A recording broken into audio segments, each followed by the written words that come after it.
দুর্নীতির বিরুদ্ধেও আমাদেরকে শূন্য সহিষ্ণুতার নীতি বলবৎ করতে। কাউকে ভয় পাবেন না, আমরা একসঙ্গে কাজ করব। এরা বিদায় হবে, আমরা থাকবো।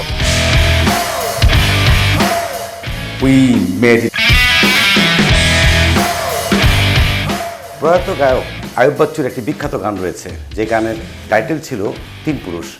সেই গানের কথাগুলো ছিল এমন: এক পুরুষে করে ধন, আরেক পুরুষ খায়, আরেক পুরুষ এসে দেখে খাওয়ার কিছু নেই, আমার তিন পুরুষ। সেই তিন পুরুষের গল্প যথাযথভাবে মিলে গেছে সাবেক পুলিশ প্রধান বেনজির আহমেদের বেলায়। পুলিশ প্রধান থাকা অবস্থায় তিনি যে সম্পদ করেছেন, সেই সম্পদ এখন তার নিজের নিয়ন্ত্রণে নেই। প্রত্যেকের সম্পদ এখন জব্দ হয়েছে। গত 23 তারিখ এবং 26 তারিখ দুটি আদেশের মাধ্যমে তার সমস্ত সম্পদ এখন জব্দ, মানে সম্পদগুলো চলে গেছে রাষ্ট্রের কাছে। দেখভালের দায়িত্ব এখন সরকারের। কিন্তু সেই সম্পদ এখন আসলে বিভিন্নভাবে বিভিন্ন লোকজন খাওয়ার চেষ্টা করছে। মানে তৃতীয় একটি পুরুষ সেখানে কিন্তু, তৃতীয় একটি জেনারেশন সেখানে কিন্তু তৈরি হয়েছে। গোপালগঞ্জের সাভানা রিসোর্টের গল্পের কথাই বলি। সাভানা রিসোর্টে গত শুক্রবার মাছ চুরির অভিযোগে একটি মামলা হয়েছে এবং মামলাটি করেছে দুদক। মামলাটি হয়েছে গোপালগঞ্জ থানায়। অভিযোগে বলা হয়েছে সেই সাভানা রিসোর্টের যিনি মৎস্য কর্মকর্তা রয়েছে শফিকুল ইসলাম, তার নেতৃত্বে মাছ চুরি করতে গিয়েছিলেন জব্দ হওয়া সম্পদ থেকে। তৃতীয় পুরুষ বলতেই শফিকুল ইসলামের নেতৃত্বে সেই দলটির কথাই কিন্তু আমরা বোঝাচ্ছি। সেই দলটি যখন মাছ চুরি করতে যায়, সেই দলের খবর পেয়ে সেখানে অভিযান করে দুর্নীতি দমন কমিশন, দুদকের একটি দল। সেই অভিযানেই তারা প্রমাণ পায় মাছ চুরি করা। কোন সম্পত্তি থেকে মাছ চুরি করছে? সেই সম্পত্তি হচ্ছে সরকারের জব্দ হওয়া সম্পত্তি। সরকারের জব্দ করা সম্পত্তি থেকে মাছ চুরির অপচেষ্টা চালাচ্ছিলেন বেনজিরের নিয়োগকৃত মৎস্য কর্মকর্তা। জব্দ করা হয় 555 কেজি তেলাপিয়া মাছ ও 37.5 কেজি কাতলা মাছ। সেই মাছ চুরির জন্য যারা এসেছিলেন তারাই কিন্তু সেই মাছগুলো নিলামে কিনে নিয়ে যান এবং সেই নিলাম মূল্য উঠেছে 83,754 টাকা।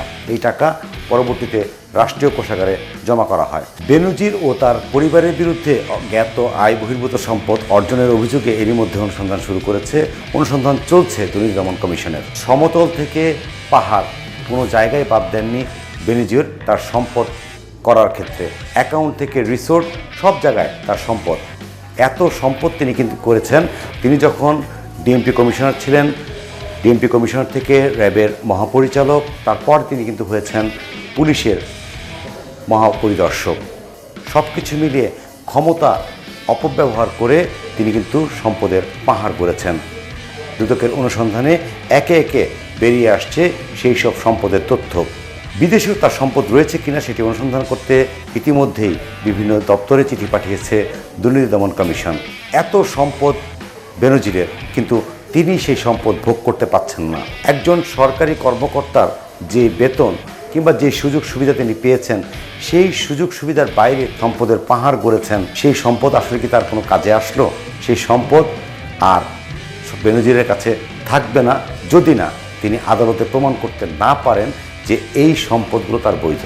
তাহলে বেনজির তার কোনো সম্পদই ভোগ করতে পারবে না। সাধারণ মানুষের মুখে মুখে আসলে একটি কথা, একজন সরকারি কর্মকর্তার এত সম্পদের উৎস এবং তার যদি বিচার না হয় তাহলে প্রশ্রয় পাবে দুর্নীতিবাজরা। আর দুর্নীতিবাজরা যদি মাথাচাড়া দিয়ে ওঠে, সেক্ষেত্রে সবচেয়ে বেশি ক্ষতিগ্রস্ত হবে আমার দেশ এবং দেশের মানুষ।